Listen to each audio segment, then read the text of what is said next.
Yemen के Ansarullah delegation को Iran से ला रहे प्लेन पर सऊदी अरब के जरिए अटैक की कोशिश और उसके बाद सऊदी के एयरपोर्ट पर हूतियों के तगड़े पलटवार ने हालात को कशीदा कर दिया है। करीब 10 साल बाद सऊदी एक बार फिर यमन के हूतियों से सीधा उलझा है। हालांकि दोनों की दुश्मनी ऐसी है कि दोनों ही इसके लिए तैयार रहते हैं, लेकिन ईरान अमेरिका के बीच फिर से बढ़ रहे तनाव के बीच सऊदी की ये कार्रवाई खित्ते में एक बड़ी जंग को दावत दे रही है। अब सऊदी के साथ डिफेंस डील कर चुका पाकिस्तान आगे आया है। पाकिस्तान के प्राइम मिनिस्टर शहबाज शरीफ ने एक बयान जारी करके कहा है कि कल रात हमारे भाई सऊदी अरब के खिलाफ किए गए जबरदस्त हमलों की हम कड़ी निंदा करते हैं, लेकिन यहाँ पाकिस्तान ने यमन के अंसारुल्लाह का नाम नहीं लिया। एक तरफ से ईरान का डर और दूसरी तरफ सऊदी से डील का भरम रखना पाकिस्तान के लिए बहुत मुश्किल होता जा रहा है। पाकिस्तान ने यमन या हूती का नाम लिए बगैर कहा कि इस तरह की निंदनीय कार्रवाइयां सऊदी अरब की संप्रभुता और खित्ते की शांति का उल्लंघन है और क्षेत्रीय शांति और स्थिरता को और कमजोर करने की क्षमता रखती हैं। पाकिस्तान अपने भाई सऊदी अरब के साथ पूरी एकजुटता से खड़ा है। पाकिस्तान पूरे खित्ते में शांति, स्थिरता, सुरक्षा और आपसी समझ को बढ़ावा देने के उद्देश्य से सभी ईमानदार प्रयासों का समर्थन करना जारी रखेगा। बड़ा सवाल अब ये है कि क्या पाकिस्तान सऊदी के साथ डील की शर्तों की बिना पर सऊदी के डिफेंस में हूतियों के खिलाफ अपनी फोर्स उतारेगा, क्योंकि डील के मुताबिक एक पर हमला दूसरे पर हमला माना जाएगा और हूतियों ने तो सऊदी के असित स्टेट में आभा इंटरनेशनल एयरपोर्ट पर जोरदार हमला कर दिया है। ऐसे में ये पाकिस्तान पर भी अटैक हुआ और उसे अपनी फौज उतारनी चाहिए, लेकिन पाकिस्तान तो निंदा करके हट गया। फिर डील किस बात की? डील का क्या मतलब?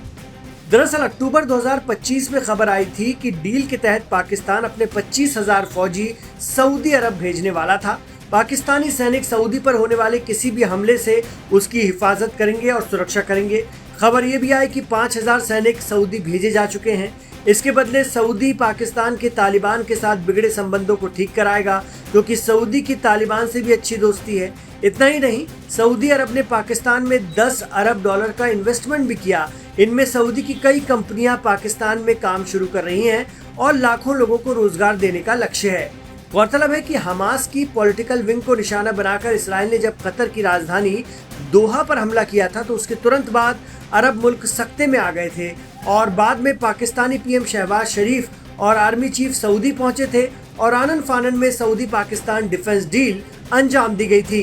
लेकिन अब उस डील की असली परीक्षा होने जा रही है। कहा जा रहा है कि सऊदी पर इसराइल के बढ़ते खतरे को देखते हुए सऊदी ने उस वक्त एक कदम उठाया था, मगर उसे असली खतरा यमन के अंसारुल्लाह से भी बताया जाता था, जो साल 2015 में भी सऊदी की तेल रिफाइनरियों को निशाना बना चुके हैं। अब देखना होगा कि इस बार अंसारुल्लाह का मुकाबला करने पाकिस्तान आता है सऊदी के लिए, या फिर एक पर हमला दूसरे पर भी माना जाएगा जैसी डील सिर्फ कागज पर सिमट कर ही रह जाएगी।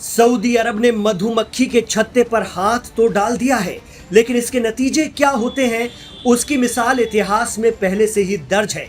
जी हाँ, हम बात कर रहे हैं यमन के अंसारुल्लाह या हूती की, जिन्होंने सऊदी से बदला लेने का न सिर्फ अहद लिया बल्कि बदले की कार्रवाई शुरू भी कर दी। ये 13 जुलाई की रात है जब यमन की राजधानी सना की सड़कों पर फिर वही हुजूम था।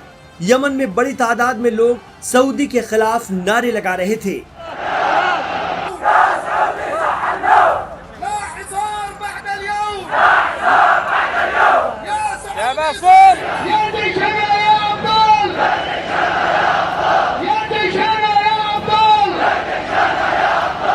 ये सऊदी के उसी दिन सना एयरपोर्ट पर हुए हमले का विरोध था, जिसमें हूतियों का इमाम खामनेई के फ्यूनरल से लौट रहा डेलीगेशन निशाने पर था। ये सभी लोग ईरान की महान एयर के प्लेन से सना में उतर रहे थे कि सऊदी ने मार दिया। हालांकि हूतियों को लाया ईरान का प्लेन यमन के हौदीदा एयरपोर्ट पर सुरक्षित उतरा, लेकिन सऊदी की इस हरकत ने खित्ते का माहौल गरमा दिया है। हूतियों के समर्थक मैदान में उतर आए हैं। यमन में अंसारुल्लाह के लिए भारी समर्थन देखा जा रहा है।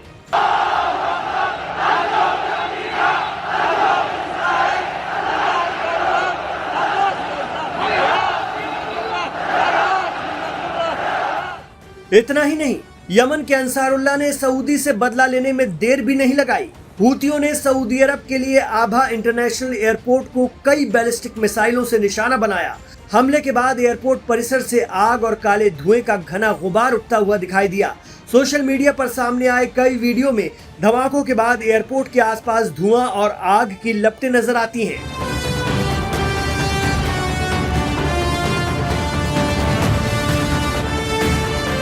अंसारुल्लाह आर्म फोर्सेस के प्रवक्ता यहया सारी ने आधिकारिक बयान जारी करके दावा किया कि आभा एयरपोर्ट पर कई मिसाइलें दागी गईं और अभियान पूरी तरह से कामयाब रहा। उनके मुताबिक सभी मिसाइलों ने अपने निर्धारित लक्ष्य को सटीक तरीके से निशाना बनाया। यहया सारी ने साफ कह दिया है कि जब तक यमन पर हमले जारी रहेंगे तब तक हूती सऊदी अरब के सैन्य और रणनीतिक ठिकानों को निशाना बनाते रहेंगे। सऊदी पर हूतियों के बदले के बाद यमन की राजधानी सना में लोगों ने खुश होकर जोरदार आतिशबाजी की। गौरतलब है कि ईरान हिमायती हूती और उनकी सरकार सऊदी अरब, अमेरिका और इसराइल को अपना दुश्मन मानती है।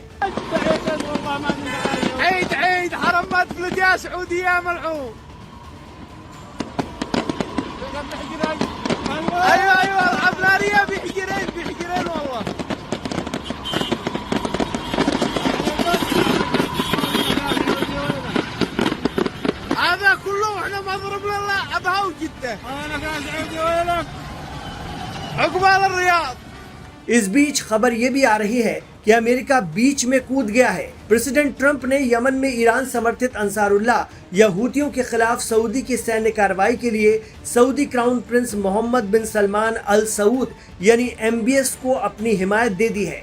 खबर तो ये भी है कि MBS ने ट्रंप को पहले ही सूचित कर दिया था और उनका समर्थन मांगा था, क्योंकि सऊदी को यमन के ईरान समर्थित हूतियों पर कार्रवाई के लिए अमेरिका की मदद की भी जरूरत पड़ेगी। लेकिन तारीख गवाह है कि जिसने यमन के अंसारुल्लाह या हूतियों को छेड़ा है, बाद में हाथ जोड़कर ही निकला है। खुद सऊदी पर और उसके तेल ठिकानों पर 10 साल पहले भी जब अंसारुल्लाह की मिसाइलें बरसी थीं, तो सऊदी ने ईरान से मिन्नतें की थीं कि हूतियों से समझौता कराए।